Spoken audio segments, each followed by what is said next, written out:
So you might be wondering, why does G-Shock have these crazy numbers for names for their watches and model collections? Actually, this is not something new.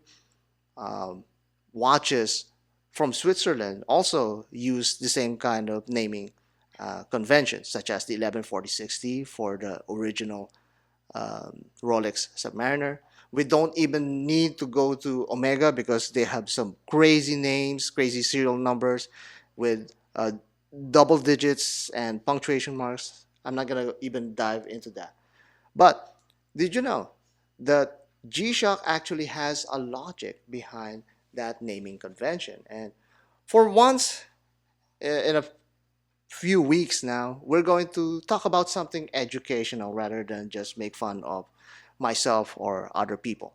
So, in this blueprint segment, we're going to talk about how G-Shock names their watches.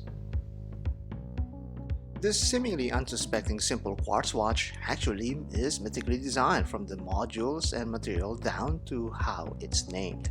From the case back, you can spot its model designation, and each segment of this long serialized string of characters actually signifies something.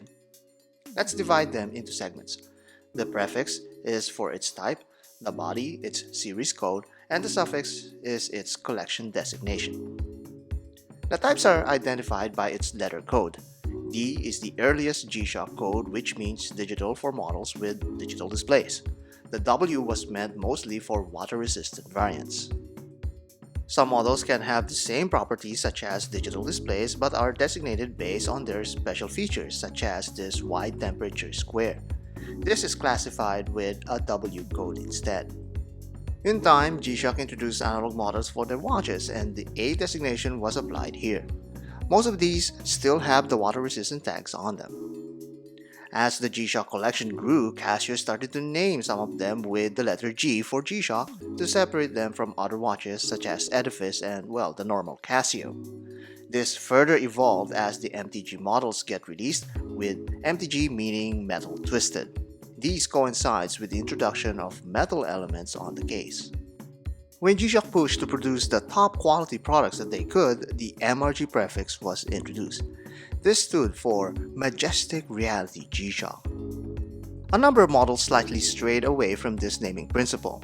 Some G5600 models featured the solar function while others in the same family don't. The GB types have the early versions of the Bluetooth function, and then the GL models that even has its own subname G-Lide is a collection of squares for extreme sports.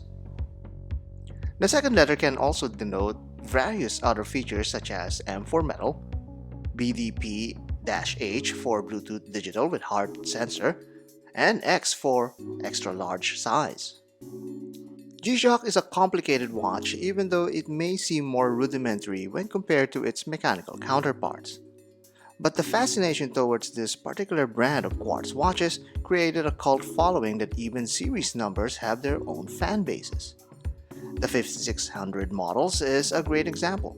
The middle series of numbers define many of the watch types of G-Shock, and this one is one of the most popular ones. The prefixes may remain the same, but the series number can vary wildly along with the watch design.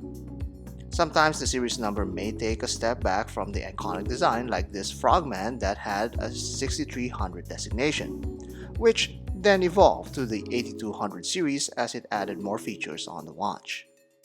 This 8200 also had a number of changes in the prefixes as G-Shock categorized this collection. It ranges from the digital to the professional spec and to the high spec and high grade material models. The 2100s are currently the hottest series numbers for G-Shock, and it's constantly being updated, much like the legendary 5600 line. G-Shock distinguishes these models from each other with an additional string of classifiers. First, let's see what some of the numbers stands for. After the series numbers, a dash and number typically follows this logic. The number usually denotes the color of the variant. 1 is for black, 4 can be for red or pink, 7 for clear or white, just to name a few. In conjunction with these colors, some unique digits may be added, such as LC for the annual Lovers Collection models, JM20 for John Mayer model and edition year, and BL for Bruce Lee. For models with multiple region releases, G-Shock also considers them in the system, ER for Europe, JF for Japan, and blank for US and the rest of the world. And that's how G-Shock names their watches. It's not just a collection of random letters and numbers, there's actually a logic behind the madness. And it's so logical, in fact, that you can predict the next upcoming models based on their serial numbers.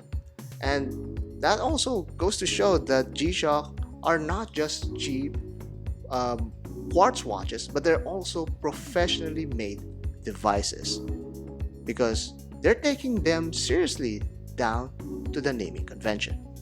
And that is part of their blueprint for naming their watches.